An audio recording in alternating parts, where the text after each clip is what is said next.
What up, YouTube? It's knowledge of self-determination. So I just ran across this story via Facebook um about Kyrie Irving and his belief that the Earth is flat. So I'm gonna read a little bit of what he said. Now I'll save my judgment for after I read some of this report. So according to NBA star Kyrie Irving, the Earth is not round; it's flat. If you think it sounds crazy, listen to Kyrie's own words. Quote, the fact that in our lifetimes there are so many holes and so many pockets in our history. History is history, and it's happened long before us, and it's going to happen after us, and it always repeats itself somehow, in some way. Now I'm just gonna, digress from that a little bit. History repeats itself when you don't learn from history. When you do not take the time to actually learn from history, that's when history repeats itself. I'll continue. All these things that they keep giving to us, all this information, I'm just saying that all these things that used to put me in fear, it makes you not want to question it naturally because of how much information you actually can figure out and how much information there actually is out there. It's crazy. Anything that you have a particular question on. Okay, is the world flat around? I think you need to do research on it. It's right in front of our faces. I'm telling you, it's right in front of our faces. They lied to us. For what I've known for many years and what I've been taught is that the earth is round. But if you really think about it from a landscape of the way we travel, the way we move, the fact that can you really think of us rotating around the sun and all planets align, rotating in specific dates, being perpendicular with what's going on? Okay, I can't read any this. I'm sorry. He sounds like a fucking moron. I apologize. Kyrie Irving, sorry, but read a fucking book, dude. Seriously. If you really want to understand and learn why the world is flat, don't use your own brain.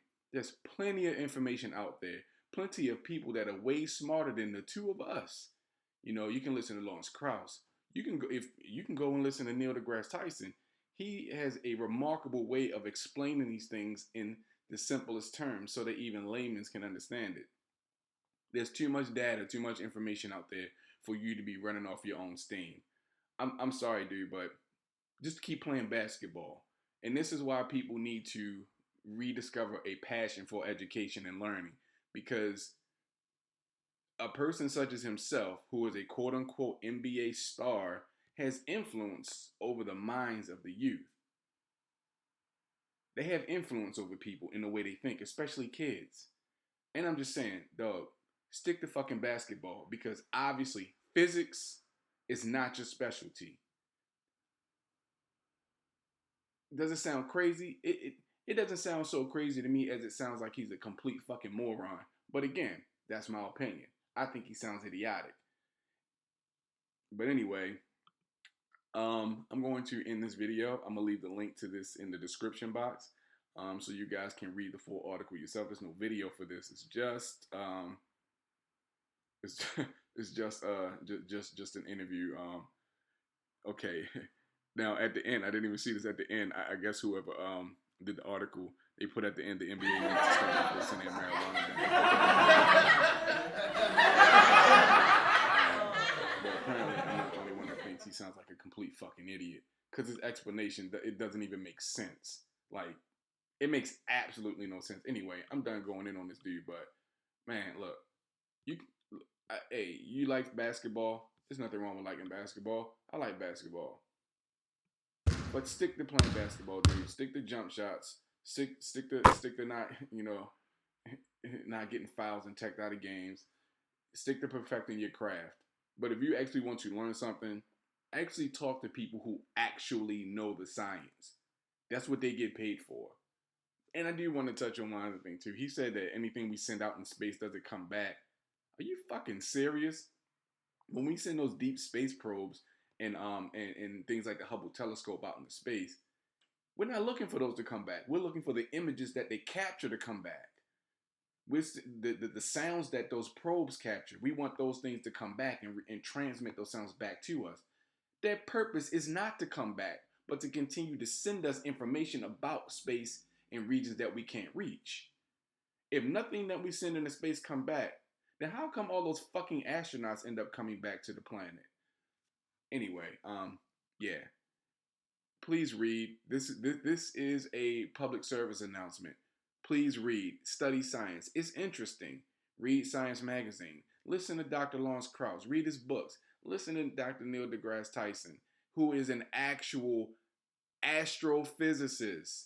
He's a physicist. He knows this shit. His lectures are all over YouTube. He has series on Netflix. He has a couple of series out on Netflix, I believe. Listen to the people who know more than you about these things. Do the math. Do the research. If it wasn't for Newtonian calculus and things like that, proving that the planetary bodies actually spin and rotate on their axis and that they actually are spherical. Anyway, I'm gonna just leave it at that.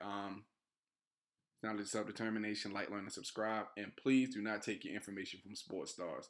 They're no smarter than the rest of us. Trust me. In fact, in some cases, they're a lot dumber. Peace. The Earth is flat. Have you heard the flat earther people that believe the Earth is flat? This is a deep failure of our educational system. Thank you. I've stopped chasing after people with those belief systems because I don't see the point.